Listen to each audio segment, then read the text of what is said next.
In our country today, less than 1% of our population wear its nation's uniform. We need somebody to step up and take the lead. An Army officer is one of the last few noble professions. Leadership is needed on the battlefield. Leadership's needed in the classroom. Leadership's needed in business.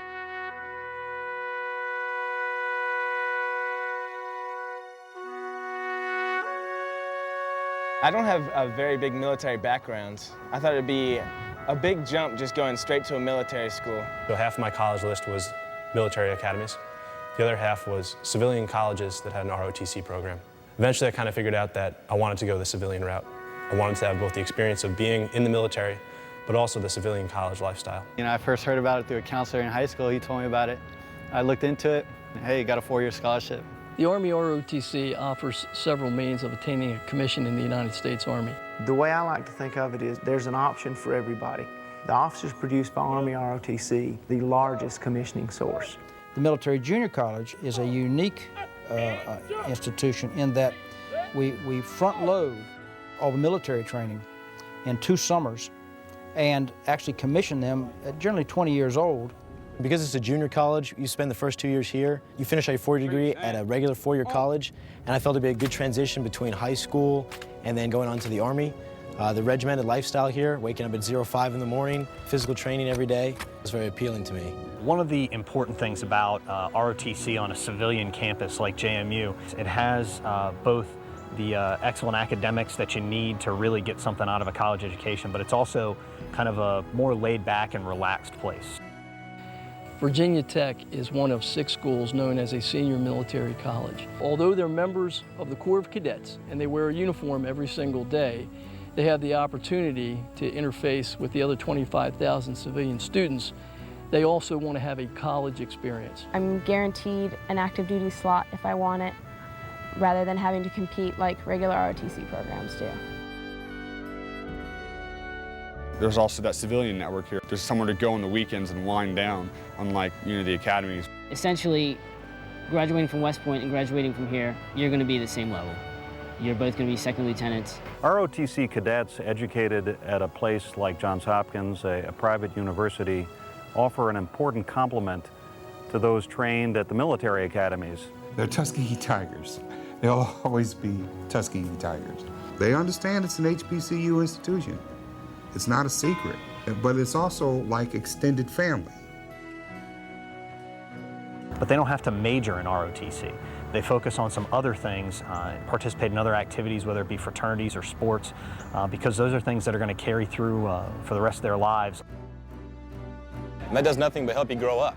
I mean, if you have someone telling you what to do and when to do it all the time, then you don't have that kind of freedom of choice and freedom of decision-making that you do if you go to ROTC. It definitely takes a motivated, disciplined person to do well in ROTC, and I think in life in general. We want people who have technical and scientific understanding, whether it be in engineering or biology. Army ROTC sends us to the Nurse Summer Training Program, and so we get extra training that a civilian nursing student wouldn't get. I've had more experience here in 2 weeks than I have in 2 years of nursing school. When they come here, we are constantly saying, when you become a registered nurse, when you become an officer, you are going to be doing this, so let's go ahead and give it a try. So by the time they leave here, they just really are smiles like, that is so cool, I didn't know I could do that. And the reality of that is a huge responsibility that people's lives are in your hands. And even though it's a training environment, it eventually will become a reality. It's my desire to become a pediatrician and to take care of children. I respect the Army's organization, but I also know that I have to work hard to get to where I want to be. To work with soldiers that fight hard to keep you safe and to be able to give back to them and send them home at the end of the day is probably one of the greatest feelings in the world. We have people who do sociology, history, a whole variety of majors because the Army is representative of America. Hopefully I'm going to get into the military intelligence field. If I wanted to be a vet or I wanted to be a doctor, the Army would definitely pay for the schooling, which is really nice. After graduating from Hopkins, I plan to go to law school. Taking on a challenge like Ranger Challenge is just the first step I can take to push myself to my limit and find out if I've got what it takes. The same characteristics that make a good football teammate, a good football player, the same qualities that make a good Army officer. Being a Division I athlete, I can partake in athletics and do Army ROTC all at the same time. Where they get challenged a little bit at a time. So when they get commissioned, become a second lieutenant in the Army, whether they go off to lead soldiers in the U.S. Army Reserve, the Army National Guard, or on active duty, they're able to take that next difficult challenge. The beam is 35 feet, and at first that doesn't sound like very much, and you get up there and you look down, and it definitely seems a long way down. They told me, trust your equipment, trust us. It wasn't a big deal after the first time. When they came here, they couldn't imagine themselves doing that. So the courage and self-confidence grows with that kind of challenge. There's just a sense of pride saying like, wow, I just did that. Being pushed and being pulled, sometimes you have to go through it. You have to experience it, and once you overcome it, you look back and you're like, I can do this again. We put them in leadership positions. So now if they've never been able to speak in public or speak in front of large crowds, they not only have to speak to them, but they have to lead them. They have to give them commands and be good enough themselves that these people respect their commands and do what they're told. I want Alpha team on my right, Bravo team on my left. Make it happen. It's quite an adjustment for most young people to make. An Army leader is really responsible for the families associated with the soldiers that they lead. The cadets who come in their very first year begin to understand that this isn't a time where they're leaving their family, it's something that they're involving their family in. I think the most important part of every ROTC program is the cadre. They're men and women who have been around the world, experienced very different things. We try not to bore the students with war stories, but at the same time, these war stories are real experiences in which these lessons that are taught in the book were applicable. Leadership is an art, as most of us know, but it cannot occur just in the classroom. One has to pass through the fire of experience. First, you have to learn some of the basics, in which we have classroom time and they teach us how to take control of a platoon, a squad. We had 2 Black Hawk helicopters that came in and picked up my cadets and took them around the battlefield that we created. You want the squad leader to know where you are. We're working on his control of the situation. It felt like we were out there in a real military situation. I don't have live bullets flying, but I got simulator rockets and explosions, stressful conditions of leadership. We can give that to them right here in San Diego. You have a better recommendation if they're telling you over the radio. You need to make that call. Roger that, sir. Anytime you're trying to maintain control of a situation where you've got that much going on, it's hard to maintain control of your element. So that's really where you have to maintain your calm and your poise.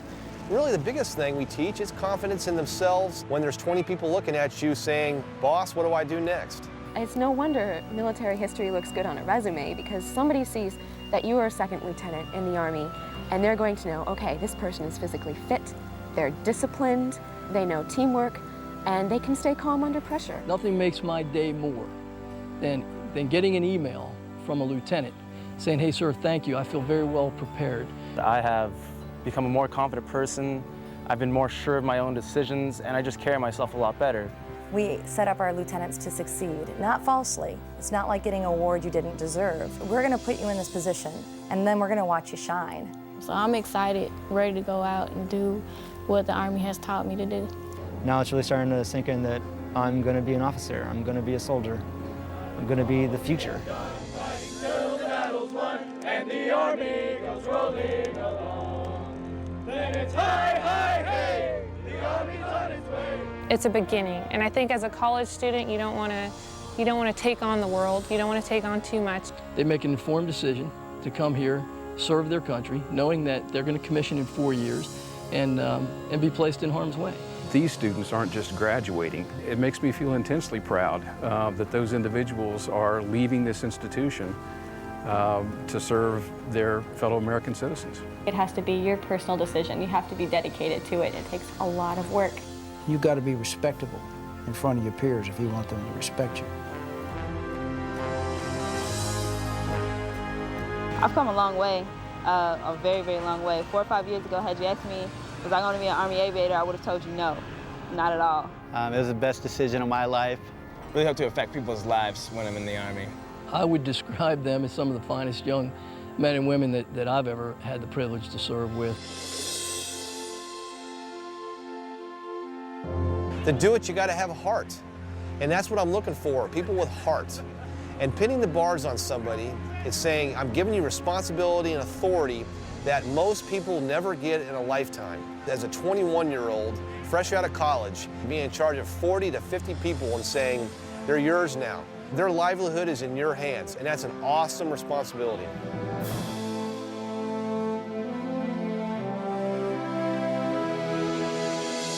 There's no better way to become that young officer, that young leader of our Army and of our future, of America's future, than going through Army ROTC. If you want to be a leader in life, there's no stronger way to start than Army ROTC.